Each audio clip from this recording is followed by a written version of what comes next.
इसमें हम पढ़ेंगे कंपाइलर और इंटरप्रेटर। कंपाइलर और इंटरप्रेटर क्या होता है हम पढ़ेंगे इसके बारे में, उसके बाद हम इन क्वेश्चंस का आंसर देंगे। कंपाइलर किसी कंप्यूटर के सिस्टम सॉफ्टवेयर का भाग होता है। कंपाइलर क्या होता है? कोई भी हमारा कंप्यूटर का एक सिस्टम सॉफ्टवेयर है, वो उसका एक प्रकार का पार्ट होता है, भाग होता है। कंपाइलर एक ऐसा प्रोग्राम है जो किसी उच्च स्तरीय भाषा में लिखे गए प्रोग्राम का अनुवाद कंप्यूटर की किसी मशीन भाषा में कर देता है, जैसा कि नीचे दिखाया गया है। कंपाइलर एक प्रोग्राम होता है, इसका क्या काम होता है कि कोई हाई लेवल लैंग्वेज अगर है तो उसका काम वो क्या करता है, कंपाइलर क्या करता है, उसे मशीन की भाषा में चेंज कर देता है, ताकि मशीन उस भाषा को समझकर, उस प्रॉब्लम को समझकर उसका सॉल्यूशन दे पाए।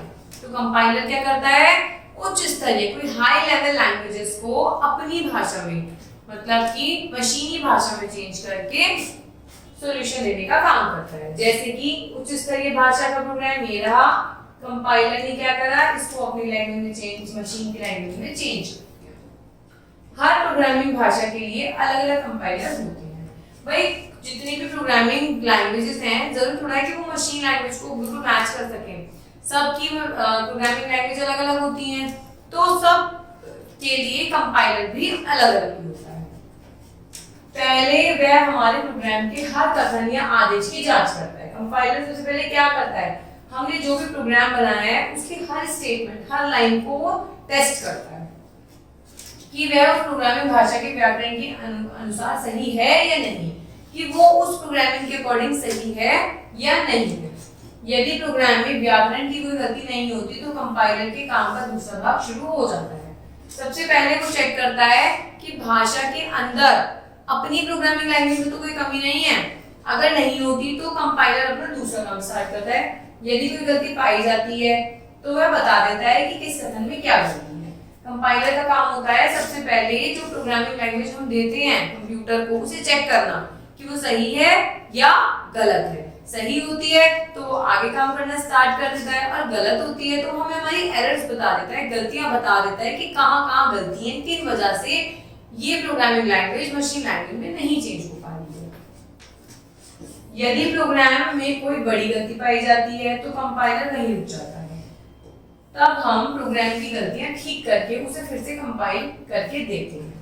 ठीक है, कंपाइलर का काम होता है हाई लेवल लैंग्वेज को मशीन लैंग्वेज में चेंज करना। अब वो कब होता है, वो कैसे करता है? सबसे पहले वो प्रोग्रामिंग लैंग्वेज को लाइन टू लाइन चेक करता है कि गलतियां हैं या नहीं है। इसके बाद आता है इंटरप्रेटर। इंटरप्रेटर देखिए, इंटरप्रेटर का क्या काम होता है? इंटरप्रेटर भी कंपाइलर की भांति कार्य करता है। ये भी कंपाइलर की तरह ही काम करता है। अंतर यह है कि कंपाइलर पूरे प्रोग्राम को एक साथ मशीन में बदल देता है और इंटरप्रेटर प्रोग्राम की एक एक लाइन को मशीन भाषा में परिवर्तित करता है। प्रोग्राम लिखने से पहले ही इंटरप्रेटर को स्मृति में लोड कर दिया जाता है। कंपाइलर क्या करता है, वो हमारे द्वारा लिखे गए पूरे प्रोग्राम को एक साथ चेक करता है और गलतियां बता देता है। इंटरप्रेटर में क्या होता है, ये हर लाइन को 1 to 1 चेक करते हुए जाता है। कंपाइलर एक साथ चेक करता है, interpreter line to line check करता है। अब कंपाइलर और इंटरप्रेटर में अंतर पड़ते हैं, क्या होता है? इंटरप्रेटर उच्च स्तरीय भाषा में लिखे गए प्रोग्राम की प्रत्येक लाइन के कंप्यूटर में प्रविष्ट होते ही उसे मशीन भाषा में परिवर्तित कर लेता है, जबकि कंपाइलर पूरे प्रोग्राम के प्रविष्ट होने के पश्चात उसे मशीनी भाषा में परिवर्तित करता है। तो आप सपोज कीजिए हमने क्या करा, हमने एक प्रोग्राम बना दिया और हमने फिर वो कंप्यूटर को दिया। कंपाइलर फिर उसे चेक करेगा, फिर हमारी गलतियां पता चलेंगी। इंटरप्रेटर इससे ज्यादा बेटर माना जाता है, होता भी है, कह सकते हैं कि वो हमारी हर लाइन को चेक करता है, जहां हमारी गलती होती है वहीं रुक जाता है और हमारी गलती में हाथ क्या बताता है। Single user, multi user. जैसा कि नाम से ही स्पष्ट है, सिंगल यूजर मुख्यतः पर्सनल कंप्यूटर में प्रयोग किया जाता है, जिनका घरों छोटे कार्यालयों में उपयोग होता है। सिंगल यूजर का मतलब होता है कि एक या एक से अधिक उसे यूज कर रहे हैं, ज्यादा लोगों के यूज में वो कंप्यूटर नहीं आ रहा है। इसीलिए ये कंप्यूटर घरों में और छोटे छोटे कार्यालयों में, जहां काम करने वाले लोग कम होते हैं। डॉस, विंडोज इसी के उदाहरण हैं। डॉस और विंडोज सिंगल यूजर कंप्यूटर बहुत आराम से यूज कर सकते हैं। मल्टी यूजर प्रकार के सिस्टम में एक समय में बहुत सारे व्यक्ति काम कर सकते हैं और एक ही समय पर अलग अलग विभिन्न कामों को किया जा सकता है। जाहिर है इससे कंप्यूटर के विभिन्न संसाधनों का एक साथ प्रयोग किया जाता है। यूनिक्स इसी प्रकार का ऑपरेटिंग सिस्टम है। Operating system to system depend करता है। अब विंडोज हो गया, डॉक्स हो गया, इसमें क्या होता है कि ये जो होते हैं, जो ऑपरेटिंग सिस्टम होते हैं, ये पर्सनल कंप्यूटर में ज्यादा होते हैं, जिन्हें एक से थोड़े बहुत अधिक लोग यूज कर सकते हैं। पर जो मल्टी यूजर होता है वो कंप्यूटर के बहुत सारे साधन और बहुत सारे लोग एक टाइम पे यूज करते हैं और बहुत सारे लोग बहुत सारा काम भी एक टाइम पे करते हैं। तो ये क्या हो जाता है आपका मल्टी यूजर कंप्यूटर। इसके लिए कौन सा ऑपरेटिंग सिस्टम होता है? यूनिक्स। मल्टी प्रोसेसिंग और मल्टीटास्किंग। मल्टी प्रोसेसिंग पढ़ते हैं। एक समय में एक से अधिक कार्य को संपादित करने के लिए सिस्टम पर एक से अधिक सीपीयू रहते हैं। भाई जब हमें एक ही टाइम में बहुत सारे काम उतनी ही प्रोफिशिएंसी से करने हैं तो उसमें कंप्यूटर भी बहुत सारे होंगे, भाई सीपीयू भी तो बहुत सारे होंगे। सीपीयू को क्या कहते हैं? कंप्यूटर का ब्रेन कहते हैं। अब एक ही ब्रेन बहुत सारे काम तो नहीं कर सकता। अब आपको ही कह दिया जाए कि क्वेश्चन पेपर भी आपको बनाना है, चेक भी आपको करना है, याद भी आपको करना है, देना भी आपको है, तो आप कर पाएंगे? नहीं कर पाएंगे। इसके लिए बहुत सारे ब्रेन चाहिए, अलग अलग ब्रेन चाहिए होते हैं। तो उसे क्या कहते हैं हम लोग? इस तकनीक को मल्टी प्रोसेसिंग कहते हैं। मल्टी प्रोसेसिंग सिस्टम का निर्माण मल्टी प्रोसेसर सिस्टम को ध्यान में रखते हुए किया जाता है। एक से अधिक प्रोसेसर उपलब्ध होने से समन्वय रहता है। एक ही तरह के एक से अधिक सीपीयू का उपयोग करने वाले सिस्टम को सिमेट्रिक मल्टी प्रोसेसर सिस्टम कहा जाता है। भाई आप देख रहे हैं जब मल्टी सीपीयू होंगे तो बहुत सारे प्रोसेसर भी तो होंगे जो उसे काम करवाएंगे। तो मल्टी यूजर के साथ मल्टीपल सीपीयू जब हम यूज करते हैं तो उसे हम मल्टी प्रोसेसर सिस्टम भी कहते हैं। आइए देखते हैं SMP symmetric multi processor system. ये आपकी मेन मेमोरी आ गई, इसके अंदर आपके सिस्टम आ गई, ये सारे क्या आ गए? ये सारा आपका सीपीयू का काम है। प्रोसेसर 1, प्रोसेसर 2, प्रोसेसर 3, बहुत सारे प्रोसेसर ऐसे हो सकते हैं जिसे बहुत सारे लोग यूज करते हैं। अब पढ़ते हैं मल्टीटास्किंग। मल्टीटास्किंग में क्या होता है? मेमोरी में रखी एक से अधिक प्रक्रियाओं में परस्पर नियंत्रण मल्टीटास्किंग कहलाता है। अब आप खुद सोचिए जब बहुत सारे लोग कंप्यूटर को यूज करते हैं तो उसमें बहुत सारे लोग बहुत सारे समय में बहुत सारे कंप्यूटर यूज करते हैं, तो वे एक टाइम में कितने सारा डाटा जाता होगा, उस डाटा को मैनेज करना मल्टीटास्किंग कहलाता है। किसी प्रोग्राम से नियंत्रण हटाने से पहले उसकी पूर्व दशा सुरक्षित कर ली जाती है।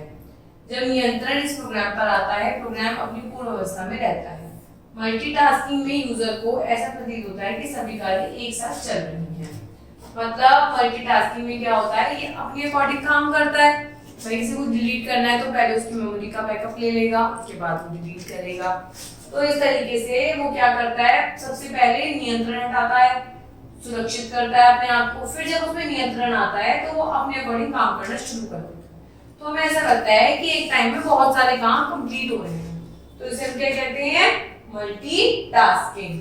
अब देखिए इसमें वर्ड प्रोसेसर भी है, ईमेल भी हो रहा है, वेब ब्राउज़र भी हो रहा है, एंटीवायरस भी है। ये क्या है आपका? ऑपरेटिंग सिस्टम है। और ये ऑपरेटिंग सिस्टम किस पे काम करता है? सीपीयू पे। अब हम पढ़ेंगे ऑपरेटिंग सिस्टम के बारे में कि ऑपरेटिंग सिस्टम क्या होता है।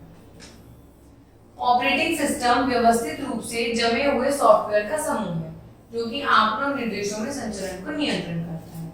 ऑपरेटिंग सिस्टम का काम होता है कि कंप्यूटर को हम जो जो काम दे रहे हैं वो किस तरीके से सब चीजों को मैनेज करता है, हमारे दिए गए आंकड़ों को कहां कहां जाके सेव करता है, उन आंकड़ों पे हम जो निर्देश दे रहे हैं उनको वो किस तरीके से टैकल करता है। ऑपरेटिंग सिस्टम की आवश्यकता क्यों पड़ी? बहुत कॉमन है। ऑपरेटिंग सिस्टम हार्डवेयर एवं सॉफ्टवेयर के बीच सेतु का कार्य करता है। भाई अगर हमारे पास हार्डवेयर होगा और हमारे पास सॉफ्टवेयर नहीं होगा तो क्या हम काम कर सकते हैं? सॉफ्टवेयर होगा, हार्डवेयर नहीं होगा तो क्या हम काम कर सकते हैं? नहीं। तो इन दोनों में समन्वय बिठाने के लिए ऑपरेटिंग सिस्टम होता है।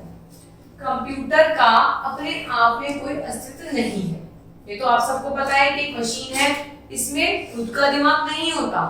हम जितना इसे निर्देश देते हैं, जितना हम इसे ऑर्डर देते हैं, कमांड देते हैं, ये उसमें भी काम करती है।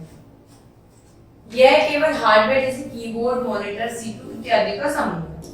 ऑपरेटिंग सिस्टम समस्त हार्डवेयर के बीच संबंध स्थापित करता है। ऑपरेटिंग सिस्टम के कारण ही प्रयोगकर्ता को कंप्यूटर के विभिन्न भागों की जानकारी रखने की जरूरत नहीं पड़ती। साथ ही प्रयोगकर्ता अपने सभी कार्य तनाव रहित होकर कर सकता है।